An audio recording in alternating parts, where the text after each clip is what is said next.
Hello, Alessia. Hello, Ondine. How are you doing? I'm good. How are you? I'm good. Hello, everyone. What do you want to talk about today? Today, I want to talk about anatomy. One of my favorite subjects. So why do you want to talk about anatomy? Well, I want to talk about anatomy because I think that as a dancer, knowing my body means I can have better technique, so better performance and less injuries, so longer career. Yeah, very good point. I think anatomy, I fully agree with you. For teachers and for dancers, it's very important to study the body because it's basically what you work with. And if you are a musician, that will be the equivalent of your instrument. But so you live within your work instrument. It's important in the study of anatomy for a dancer and a teacher in the field of dance to understand the range of motion that your body has available, what is its best potential, to which limits can you push it, and to which limits you should not push for further, to make use of it in the most efficient way. That's kind of how I see it. So it's not about learning how many bones there is here or there. It's really more about understanding the mechanics of your body, how it's meant to be moving, and why some people need to approach the movement differently. As an introduction, I'd like to say that it's important to understand there is no such thing as a perfect posture or a perfect alignment. Some people sometimes ask me like, okay, what is the perfect something? I feel that when it comes to the human body, there is no such thing as perfect something. There is just efficient.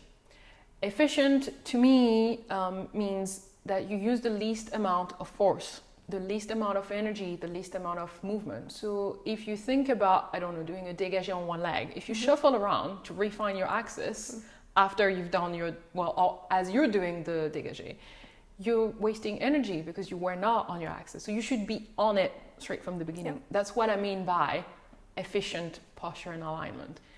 And it's all a matter of how you're built and what is the best for you at this moment. I think we should also be able to distinguish the difference between the principles of ballet technique and corrections. That is a point for dancers and teachers as well. Sometimes in class we see patterns, we as teachers, we see patterns and then it influences our speech. And because most dancers and most people that we have in class have the same tendency, we start giving corrections in a way that make the dancer think it is a principle.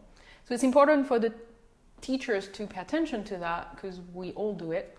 And it's important for the dancers to pay attention to that so that they can be mindful of thinking, okay, when my teacher is saying this to someone else, is that a principle or is that a correction?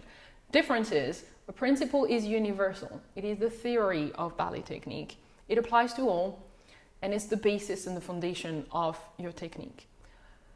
For example, lengthening your spine, holding yourself in a certain way is a principle of ballet technique. Lessening the angle is a principle of the ballet technique. A correction is individual. It's the application of the theory on an individual basis, and it evolves with time. So there is a moment where you need to apply that correction, there is a moment you will not anymore.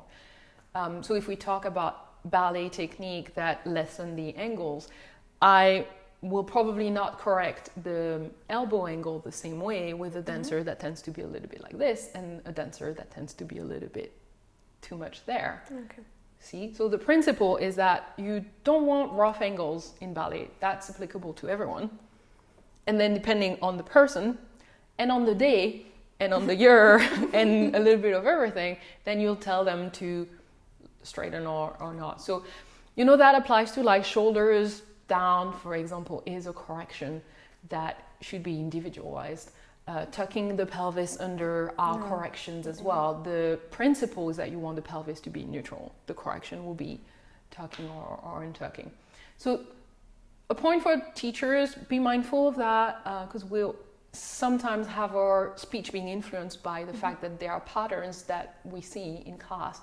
And for the dancer, it's very important, keep that in mind. It's not because the teacher said something in a way that sounded like a principle that it actually is. Maybe they were just, in a rush and, you know, said it in this way. Okay. Does that make sense? Yes, really does. Good.